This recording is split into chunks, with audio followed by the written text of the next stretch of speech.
எல்லாருக்கும் அன்பான வணக்கம்.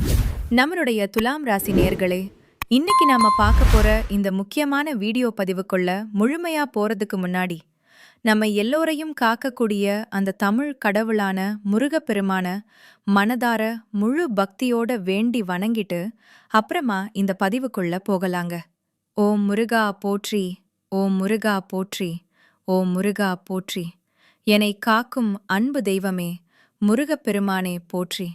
கண்டிப்பா எல்லாமே நல்லதே நடக்கும். நம்ம வாழ்க்கையில இனிமே நல்லது மட்டும்தான் நடக்கும்.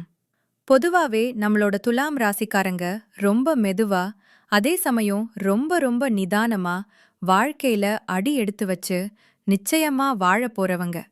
இவங்க எப்பவுமே தன்னுடைய சொந்த உழைப்பால மட்டுமே வெற்றி பெறக்கூடியவங்களா இருக்காங்க. இவங்கள பொறுத்த வரைக்கும் நான் மட்டும் நல்லா இருக்கணும், எனக்கு மட்டும் எல்லாம் கிடைக்கணும் அப்படிங்கிற அந்த சுயநலம் எல்லாம் துளி கூட கிடையாதுங்க. தன்னை சுத்தி இருக்கக்கூடிய எல்லோருமே நல்லா இருக்கணும், எல்லாருமே சந்தோஷமா இருக்கணும் அப்படிங்கிற ஒரு பொதுவான ரொம்ப பெருந்தன்மையான குணம் கொண்டவங்களா இவங்க இருக்காங்க. சொல்லப்போனா ஒரு தாயை போல மத்தவங்க மேல அன்பு காட்டக்கூடிய ஒரு தூய உள்ளம் கொண்டவங்களா இவங்க வாழ்ந்துகிட்டு இருக்காங்க. குறிப்பா சொல்லணும்னா, வில்லிலிருந்து புறப்பட்ட அம்பு எப்படி தன்னுடைய இலக்க நோக்கி சரியா பாயுமோ அதே போல இவங்களுடைய குறிக்கோள் எப்பவுமே தவறாம இருக்குங்க. இவ்வளவு அருமையான நற்குணங்களை கொண்ட எங்கள் அன்புக்குரிய துலாம் ராசிக்கார அன்பர்களே, எல்லாரும் எப்படிங்க இருக்கீங்க? வீட்ல எல்லாரும் நலமா சௌக்கியமா இருக்கீங்களா? எனக்கு நல்லாவே புரியுதுங்க. உங்க மனக்குமுறல் எனக்கு கேக்குது. ஏங்கம்மா, நீங்க வேற எங்களை பார்த்து இப்படி ஒரு கேள்வி கேக்குறீங்களே. நாங்க எங்க அம்மா நலமா இருக்கோம். இப்போ எங்க வாழ்க்கையில இருக்கக்கூடிய பிரச்சனைகளை எல்லாம் பார்த்தா நாங்க நலமா இருக்கிற மாதிரியா உங்களுக்கு தெரியுது அப்படின்னு உங்க மனசுல நீங்க நினைக்கிறது எனக்கு நல்லாவே புரியுதுங்க. துலாம் ராசிக்காரர்களே, தயவு செஞ்சு கலங்காதீங்க. உங்க வாழ்க்கையில இப்போ இருக்கக்கூடிய இந்த கஷ்டமான சூழ்நிலை எல்லாமே இனி வரக்கூடிய காலங்கள்ல பனி போல மறைஞ்சு போக போகுதுங்க. உங்க மனசுல நீங்க என்னென்ன ஆசைகள் வச்சிருக்கீங்களோ, என்னென்ன கனவுகள் கண்டு வச்சிருக்கீங்களோ, அது எல்லாமே இனிமே ஒவ்வொன்னா நிறைவேறப் போகுது. நீண்ட நாட்களா திருமணமாகாதவங்களுக்கு அந்த திருமண தடை எல்லாமே முழுசா நீங்கி கூடிய சீக்கிரமே கெட்டி மேளம் கொட்டக்கூடிய பாக்கியம், அதாவது திருமணம் நடக்கப் போகுதுங்க.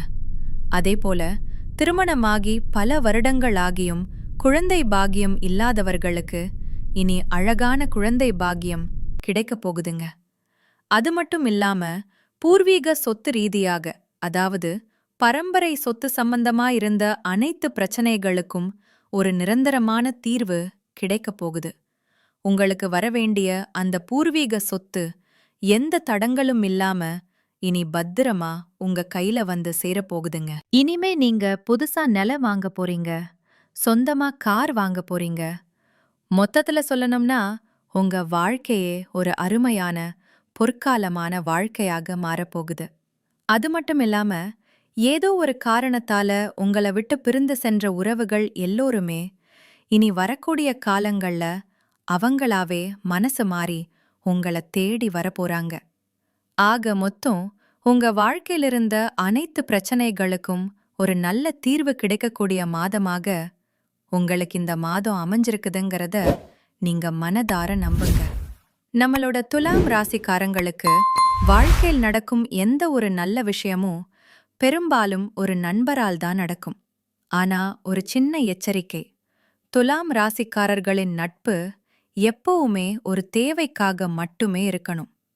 எல்லா நேரமும் நீங்க ரகசியங்களை, விவரங்களை உங்களால வேற யாரும் கேட்கக்கூடாதுங்கிற மாதிரி விவரங்களை உங்க நண்பர்கிட்ட பகிர்ந்து கொள்ள மாட்டேன்னு சொல்றதே, உங்களுடைய நண்பர்களை நீங்க பற்றிய கவலைகளை தங்களுடனேயே பகிர்ந்து கொள்ளாம உங்களை துணைக்கு சுற்றி இருக்கக்கூடிய நபர்களை விட இதிலிருந்து உங்களை பாதுகாத்துக்க நீங்க முயற்சி செஞ்சுக்கிட்டு இருக்கீங்கன்னால் இருக்கணும். எல்லா நேரமும் எல்லா விஷயத்துக்காகவும் நண்பர்களுடன் அதிகமா சேர்ந்திருக்க கூடாது. அவங்க கிட்ட அளவுக்கு அதிகமா நெருக்கம் வேண்டாங்க. ஒரு உதவி முடிஞ்சதுமா, இல்லையா தேவைப்படும்போது மட்டும் கூப்பிடுங்க என்று நாசூக்கா சொல்லிடுங்க. இது ஒண்ணு மட்டும் உங்க வாழ்க்கையில உங்களுக்கு பெரிய பலத்தை ஏற்படுத்துங்க. அடுத்ததா ரொம்ப முக்கியமான விஷயம். துலாம் ராசிக்காரங்க வீட்ல கண் திருஷ்டியோ இல்ல கெட்ட சக்தியோ இருந்தா அது முதல்ல உங்களுடைய உடலை தான் பாதிக்கும். இதனால உடல் ரொம்ப பலவீனமாகி எந்த ஒரு வேலையும் செய்ய முடியாத சோர்வான நிலை ஏற்படும். அதனால தயவு செஞ்சு கெட்ட எண்ணம் கொண்டவர்கள உங்க வீட்டுக்குள்ள அனுமதிக்கவே அனுமதிக்காதீங்க. ஏன்னா அவர்களின் அந்த தீய குணங்கள் நிச்சயமா உங்கள பாதிக்கும். நல்ல மனசு இருக்கிறவங்கள நல்லவர்கள மட்டும் உங்க வீட்டுக்குள்ள விடுங்க. கெட்டவர்க உங்க வீட்டுக்கு வந்துட்டு போனாலே அங்க கெட்டது நடக்குங்க. அப்படி உங்களுக்கு மனம் பாதிக்கப்படும்போது இல்ல சோர்வா இருக்கும்போது உடனடியா வீட்ல லட்சுமி பூஜை செஞ்சிருங்க. சுமங்கலி பூஜை உங்க வீட்ல செய்யறது ரொம்ப ரொம்ப நல்லதுங்க. அதே போல மகாலட்சுமி எந்திரத்தை முறையா பூஜை செய்து உருவேத்தி நீங்க வாங்கி வைக்கணும். ஓம் ஸ்ரீ முருகா நமக அப்படிங்கிற இந்த சக்தி வாய்ந்த மந்திரத்தை தினமும் நீங்க சொல்லிட்டு வாங்க. வியாழக்கிழமைகள்ல வீட்ல மஞ்சள் தண்ணீர் தெளித்து வீட்டை முழுசா சுத்தம் செய்யுங்க. வெள்ளிக்கிழமை காலையில தவறாம கடவுளை வழிபாடு செய்யுங்க. கண்டிப்பா உங்க வாழ்க்கையில நல்லது தாங்க நடக்கும். அதுபோல ஒவ்வொரு அமாவாசை அன்னைக்கும் தவறாம வீட்ல பூசணிக்காய உடைக்கணும். அந்த பூசணிக்காயில கொஞ்சம் குங்குமம் பச்சை கற்பூரம் போட்டு வீட்டை சுத்தி வாசல்ல உடைக்கணும். அப்படி பூசணிக்காய் உடைக்க முடியாதவங்க தேங்காய் உடைக்கலாம். அதுவும் முடியலனா வாசல்ல கற்பூரம் ஏற்றி மனதார வழிபடலாம். இப்படி நீங்க தொடர்ந்து செஞ்சீங்கன்னா உங்க வீட்ல உள்ள கெட்ட சக்திகள் எல்லாமே விலகி ஓடி போயிருங்க.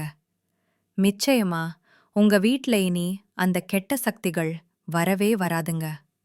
உங்க வீட்ல எப்பவுமே ஒரு வசீகர சக்தி இருக்கணும்னா ஓம் முருகா போற்றி அப்படிங்கிற மந்திரத்தை தினமும் சொல்லிக்கிட்டு வாங்க.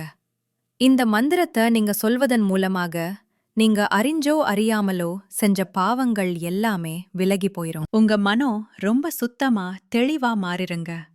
உங்க வாழ்க்கையும் ஒரு சொர்க்க வாழ்க்கையா மாறி போயிருங்க. நிறைய பேர் எங்க குலதெய்வம் எங்கேயோ இருக்குது, என்னமோ இருக்குது, குலதெய்வம் எதுனே தெரியல அப்படின்னு வருத்தப்படுவீங்க. அப்படி நீங்க நினைக்க வேண்டாங்க. நீங்க எங்கிருந்தாலும் பரவாயில்ல, உங்க வீட்ல ஒரு தீபம் ஏத்தி வச்சு அந்த தீப ஒளியில தெய்வங்கள் குடிக்கொண்டிருக்காங்க அப்படின்னு நினைச்சு வழிபாடு செய்யுங்க. உங்களுக்கு குலதெய்வமே தெரியாவிட்டாலும் பரவாயில்ல, வீட்ல தீபம் ஏற்றி வச்சு ஏதாவது ஒரு நல்ல நாள்ல எங்க குலதெய்வமே எங்கள காப்பாத்துன்னு மனசுல நினைச்சு வழிபாடு செய்யுங்க. ஏன்னா குலதெய்வ வழிபாடு நம்முடைய குலம் காக்குங்க, நம்முடைய குலம் தழைக்கும். அதனால எப்பவுமே முதல்ல குலதெய்வம், அப்பறந்தா இஷ்டப்பட்ட தெய்வம், அப்பறந்தா உங்களுக்கு விருப்பப்பட்ட மத்த தெய்வங்க. சில பேர் சொல்லுவீங்க, நான் எந்த கோயிலுக்கு போனாலும் என்ன பரிகாரம் பண்ணாலும் எனக்கு எந்த ஏற்றமும் இல்ல, வாழ்க்கையில முன்னேற்றமே இல்ல அப்படின்னு நீங்க சொல்லுவீங்க. அப்படி இருக்கிறவங்க தினமும் காலையில எந்திரிச்ச உடனே முதல் வேலையா சூரிய பகவான பார்த்து நமஸ்காரம் பண்ணுங்க. அவங்களுடைய பரிபூரண அனுக்கிரகம் இருந்தா போதும். மத்த கிரகங்கள் எல்லாம் உங்களுக்கு சாதகமா இல்லைனா கூட பரவாயில்லைங்க. அந்த சூரியனுடைய பிரகாசம் உங்க வாழ்க்கையவே பிரகாசமா மாத்திருங்க. அந்த தெய்வீக வெளிச்சம் உங்கள வந்து சேருங்க. உங்க வாழ்க்கையில இருக்கக்கூடிய கண்ணீர் கஷ்டம் எல்லாம் பனி போல கரைஞ்சு போயிருங்க. உங்க வீட்ல இருக்கக்கூடிய கெட்ட சக்திகள் முழுமையா நீங்கணும்னா நீங்க கீழே சொல்லக்கூடிய இந்த விஷயங்களை தவறாம கடைபிடிக்கணுங்க.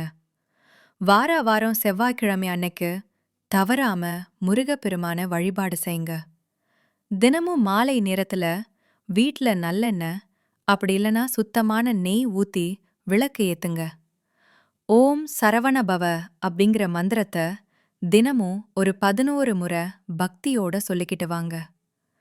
வாரம் ஒரு முறை பக்கத்துல இருக்கக்கூடிய அம்மன் கோயிலுக்கு போய் அந்த அம்மனை மனதார வணங்கிட்டு வாங்க.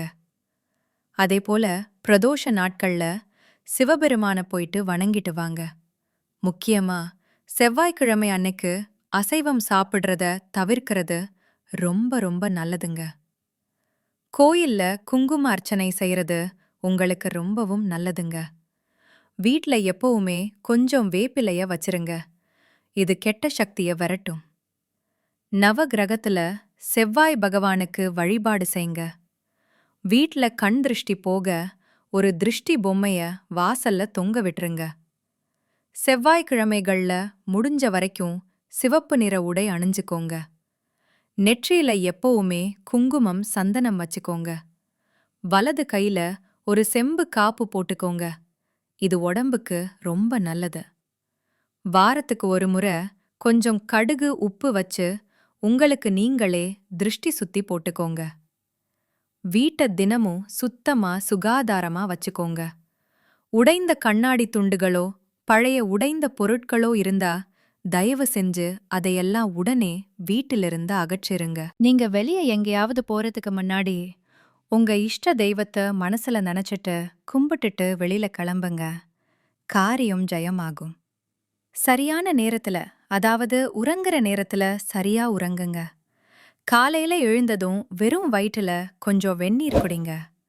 வாரத்துக்கு ஒரு நாளாவது நல்லெண்ணெய் தேய்த்து தலைக்கு குளிங்க. முக்கியமா கோபத்தை எப்பவுமே கட்டுப்பாடோட வச்சுக்கங்க. தேவையில்லாம தற்பெருமை பேசாம இருக்கிறது உங்களுக்கு ரொம்பவும் நல்லதுங்க. எல்லோர்கிட்டையும் உங்களோட எல்லா ரகசியத்தையும் பகிரக்கூடாதுங்க. மனம் கலங்கும் போது யார்கிட்டையும் பேசாம கொஞ்ச நேரம் மௌனமா இருந்துக்கோங்க. தினமும் குறைஞ்சது ஒரு 5 நிமிஷமாவது தியானம் பண்ணுங்க. தீய வார்த்தைகளை பேசுறத முழுசா தவிர்த்துருங்க. எதிர்மறையான எண்ணங்கள் கொண்ட மனிதர்களிடமிருந்து எப்பவுமே கொஞ்ச தூரமா இருந்துக்கோங்க. பொறாம, கோபத்தையெல்லாம் குறைச்சுக்கோங்க. பிறரை மதித்து பேசுங்க. தினமும் நன்றி சொல்லும் பழக்கத்தை வச்சுக்கோங்க. செவ்வாய்க்கிழமை அன்னைக்கு சுண்டல் இல்லனா பச்சைப்பயிரை தானமா கொடுங்க. வசதி இல்லாத ஏழைகளுக்கு உங்களால முடிஞ்ச உணவு வழங்குங்க. பொன்னாங்கண்ணி கீரை, அகத்திக்கீரைய உங்களோட உணவுல அடிக்கடி சேர்த்திக்கோங்க. காரம் அதிகமா சாப்பிடாதீங்க. முடிஞ்ச வரைக்கும் காரத்தை தவிர்த்துக்கோங்க. வாரத்துக்கு ஒரு நாள் சமைச்ச உணவு இல்லாம பழம் மட்டும் சாப்பிடுங்க. வெல்லம் கலந்த நீரை தினமும் குடிங்க. சிவப்பு நிற பூக்களை கோயிலுக்கு தானமா கொடுங்க. வீட்ல தினமும் விளக்குக்கு முன்னாடி நீர் வச்ச எலுமிச்சை மிளகாய வாரம் ஒரு முறை தவறாம மாற்றுங்க. இரவு தூங்குறதுக்கு முன்னாடி உங்க இஷ்ட தெய்வத்தை நினைத்து பிரார்த்தனை பண்ணிட்டு அப்புறமா தூங்குங்க. அடுத்ததா செவ்வாய்க்கிழமை மாலை நேரத்துல நீங்க செய்யக்கூடிய ஒரு முக்கியமான பரிகாரம் என்னன்னு பார்க்கலாம். ஒரு எலுமிச்சை பழம், 2 கிராம்பு, ஒரு பச்சை மிளகாய், இது மூணையும் வாசல்ல வச்சு விளக்கு ஏற்றி முருகப்பெருமான மனதில் நினைத்து வேண்டிக்கோங்க. இத செய்யறதுனால உங்கள் வீட்டில் இருக்கக்கூடிய கெட்ட சக்திகள் எல்லாமே உடனே விலகி போயிரும். உங்களுடைய குடும்பத்துல இனிமே எல்லாமே நல்லதுதாங்க நடக்கும். ஒருவேளை உங்கள் வீட்டில் தீய சக்திகள் இருந்தா நீங்க வீட்ல என்னென்ன தெய்வ புகைப்படங்களை வைக்கலாம் அப்படிங்கறத பத்தி இப்போது தெரிஞ்சுக்கலாங்க. காஞ்சி காமாட்சி அம்மன் தீய சக்திகளை அழிக்கக்கூடிய பெரிய சக்தி இந்த தெய்வத்துக்கு இருக்கு. இவங்கள வீட்ல வச்சா தைரியம் மற்றும் பாதுகாப்பு தரக்கூடியதா இருக்கும். பைரவர், இவரு இரவு நேரத்துல வரக்கூடிய எதிர்மறை சக்திகளை விலகக்கூடியவரா இருக்காரு. வீட்டு சுற்றுப்புற பாதுகாப்புக்கு பைரவர் ரொம்ப பாதுகாப்பா இருப்பாரு.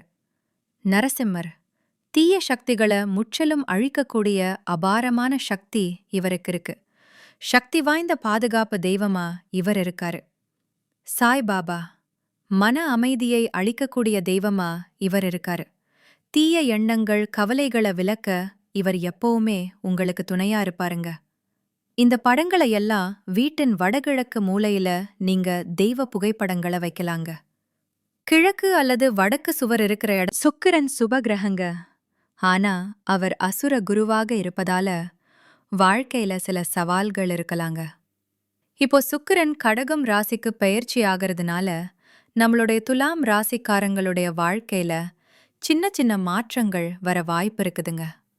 அதனால கொஞ்சம் பார்த்து கவனமா இருந்துக்கோங்க. 10ஆம் இடம்ங்கிறது தொழில் ஸ்தானத்தை குறிக்குதுங்க.